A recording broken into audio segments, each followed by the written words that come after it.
Este programa tem o apoio da Shamir Optical. Visão perfeita, toque pessoal. A miopia infantil pode ser gerida.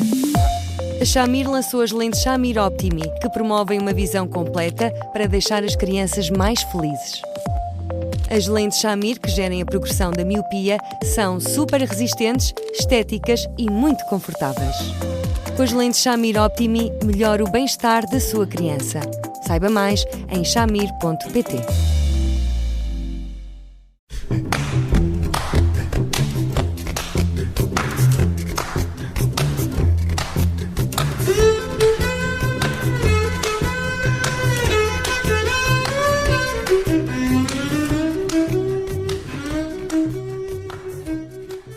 Bem-vindos ao primeiro Porque Sim, Não É Resposta da semana. Hoje vamos falar de dormir sozinho no quarto, ter medo do escuro.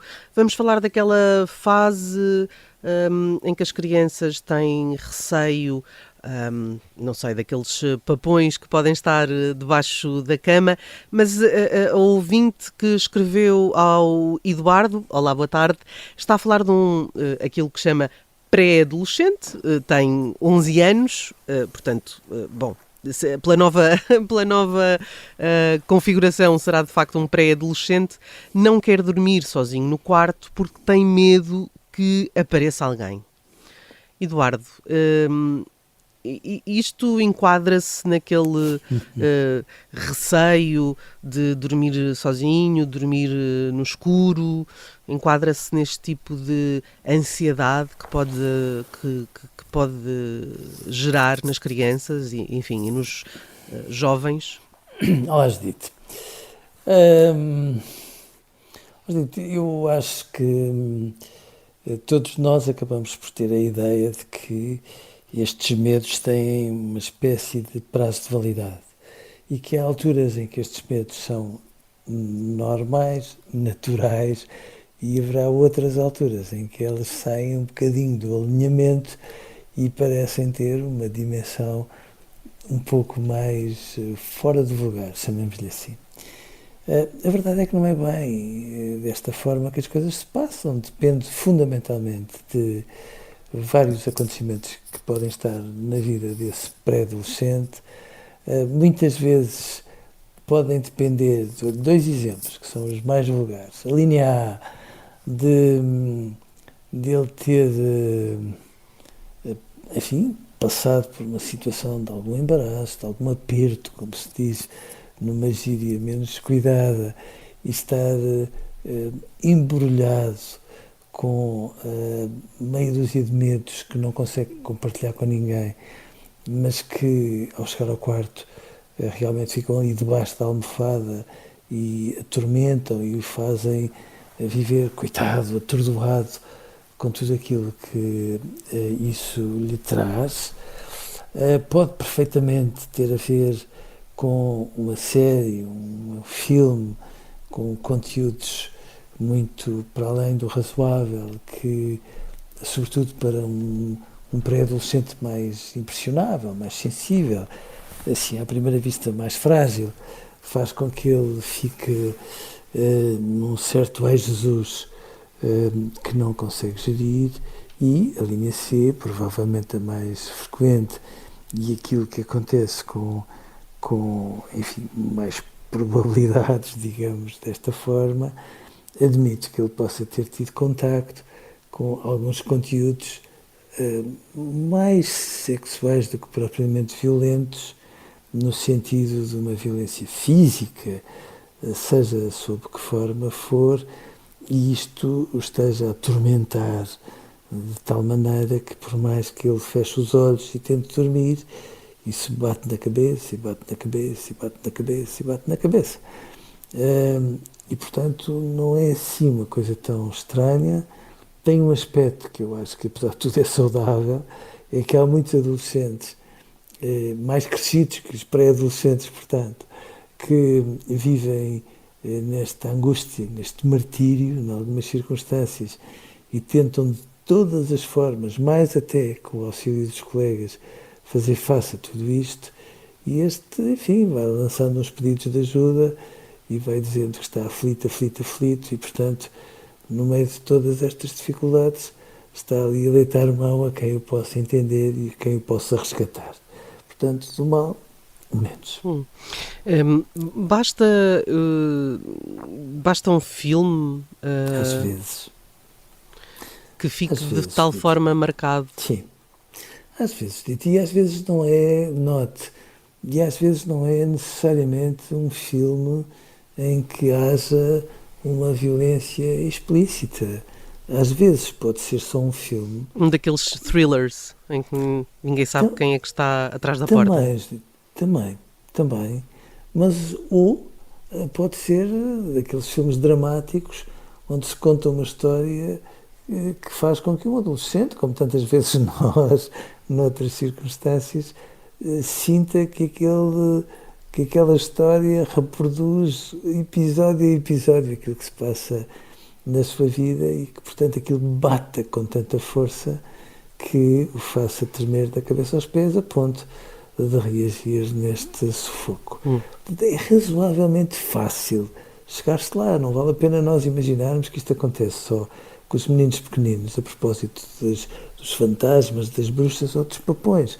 Acontece quando eles têm acesso às histórias, e estas histórias onde às vezes entram umas personagens fantásticas, mas muito assustadoras, como outro dia dizíamos, dão um jeitaço, porque apesar de todas as dores, fazem com que eles vão configurando o mal à volta deles, mas pode acontecer com qualquer um de nós, e quantas vezes connosco já bem crescidos, nós até pedimos ajuda de uma forma mais franca e aberta, mas às vezes, por mais que não acreditemos em bruxas, deixamos a luz do quarto ligada durante a noite, porque sim, porque há ali qualquer coisa que nos está a mexer mais do que devia. Este pré-adolescente, esta criança de 11 anos, diz esta ouvinte, tem dificuldades em adaptar-se a novas situações. E isso pode ser uma nova escola, uma nova atividade, mesmo o medo de ficar sozinho e de não ter ninguém conhecido no grupo. Esse receio acontece, enfim, não é preciso ser-se adolescente para ter algum receio de entrar num grupo em que não se conheça ninguém. Claro. Basta ser-se um pouco introvertido, talvez. Às vezes, mas repara, o que este ouvinte está a dizer e que é um pormenor que pode fazer diferença e ajudar num contexto como este, é mais ou menos isto. Um adolescente assim, que gosta de tudo mais ou menos planeado, tudo mais ou menos certinho, nada de surpresas e outras coisas do género, é um adolescente que, em vez de se fazer à vida e tentar, de alguma forma, ir contornando os obstáculos que vai sentindo, é muito dado a matutar nas coisas, como as pessoas costumam dizer. Ou seja, fica ali a ruminar e pensa uma vez, e duas, e 10, e 20, e 30, e claro que um miúdo destes tem sempre mais probabilidades de ficar num certo sofrimento com coisas pequeninas, ou seja, um mesmo filme, só para não irmos mais longe, que ele porventura possa ter visto, ou um conteúdo qualquer a que tenha tido acesso, que seguramente outros miúdos da idade dele também, de alguma forma, já contactaram e que, portanto, não é completamente novo para eles. Para um miúdo que reaja desta maneira, claro que tem muito mais tendência a que ele fique ali em círculos, num registro do género, e eu vou ter que controlar estes meus pensamentos, e quanto mais tenta fazê-lo, funciona como contar carneiros para adormecer. Está para a cabeça, está para os pés e não sai dali, e portanto tem muito mais tendência a ficar neste sofrimento, com episódios de alguma angústia, e isso a pretexto de coisas que tão depressa podem ser banais do dia-a-dia, como outras que podem fugir um bocadinho do habitual, mas que todavia não deixam nunca de ser. E isto também pode significar uma criança mais sensível? Nem tanto, sabe? Eu acho que as crianças são todas muito sensíveis. Aliás, todos nós somos muito mais sensíveis do que às vezes imaginamos. Agora, eu percebo é que quando esta nossa ouvinte descreve as coisas desta maneira, ela está a dizer assim, bom, já não fica claro, acho que a tradução correta das palavras dela é mais ou menos esta, já não fica claro para mim se a sensibilidade, ou se isto tudo resulta de uma sensibilidade que o vai fragilizando, ou se este lado que, de alguma forma, anda aqui às voltas e engonha em volta das coisas e pensa uma vez 10, 20, 30, se não será isto que o está a fragilizar. E pondo as duas coisas na balança, sensibilidade de um lado e este lado um bocadinho ruminativo que o faz andar ali às voltas a pensar, eu acho que é este lado mais ruminativo que depois ajuda a fragilizar muito mais do que a sensibilidade que ele certamente terá. Dizia há pouco que que pode ser passageiro, como muitos destes medos. As pessoas vão crescendo e alguns dos medos esbatem-se.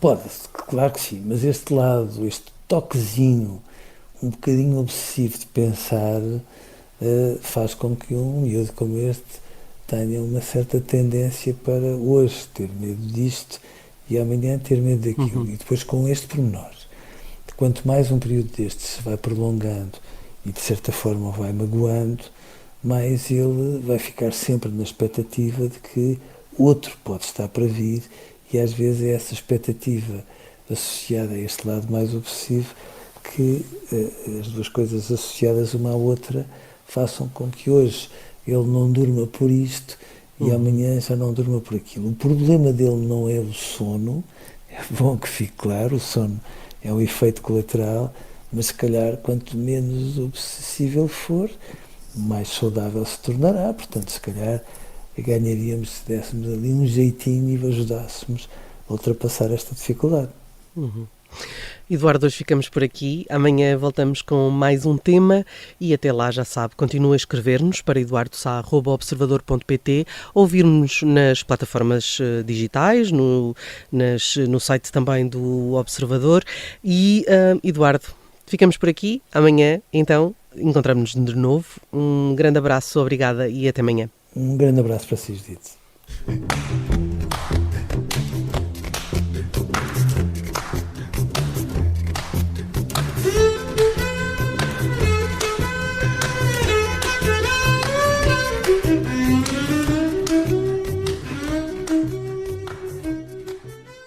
Este programa tem o apoio da Shamir Optical.